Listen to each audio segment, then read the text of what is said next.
Quick video this one. Just in the last video I was talking about what happens when you do a sample mean, and I forgot to say something. Now that I'm about to do this video I realised I did. Remember I said that if you take a sample mean of size n, that the expected value for that sample mean is equal to the expected value of x, which is mu, and the standard deviation of x bar is equal to the standard deviation of the population divided by the root n. Okay, so I said that. What I forgot to say is that this is if, only if, x is normally distributed. I forgot to put that in there. That's a fairly big omission, I'm sorry. That's only if x is normally distributed.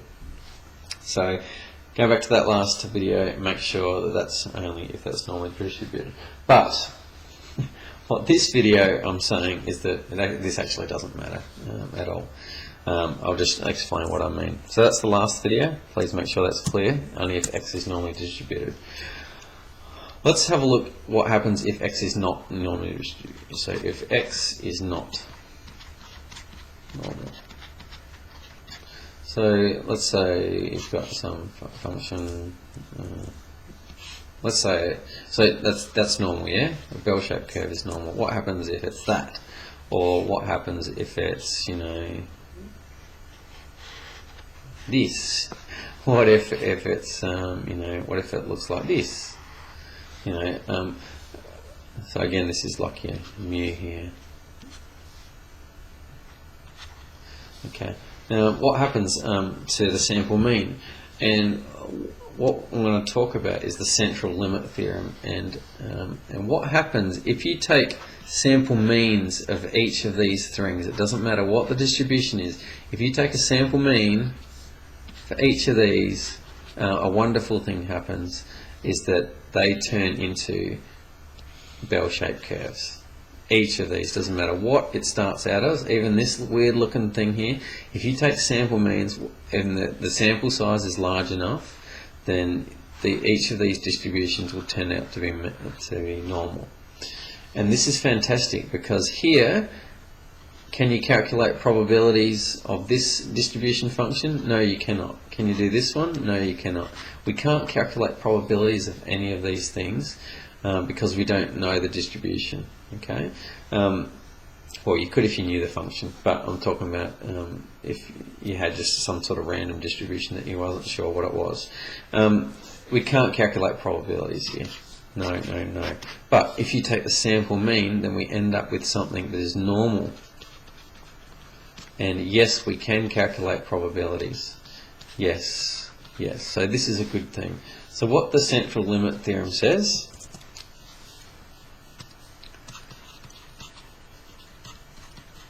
central limit theorem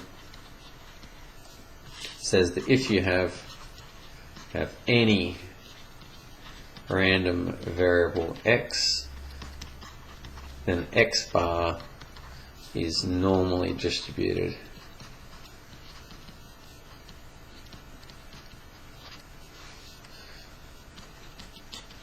with, like we said before, with the expected value of ex, just the mu, and standard deviation, just like before, as sigma over root n.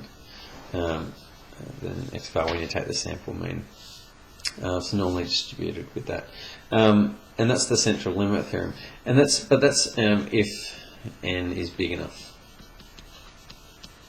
Okay, so if you did a sample size of 1, this is not going to happen. If you did a sample size of 2, it just gets closer and closer and closer. It gets it gets centrally limited. So in other words, it gets closer and closer to becoming normal. It's limiting towards that. If n is big, and usually n around 30. N around 30 is big enough to sort of make it look normal.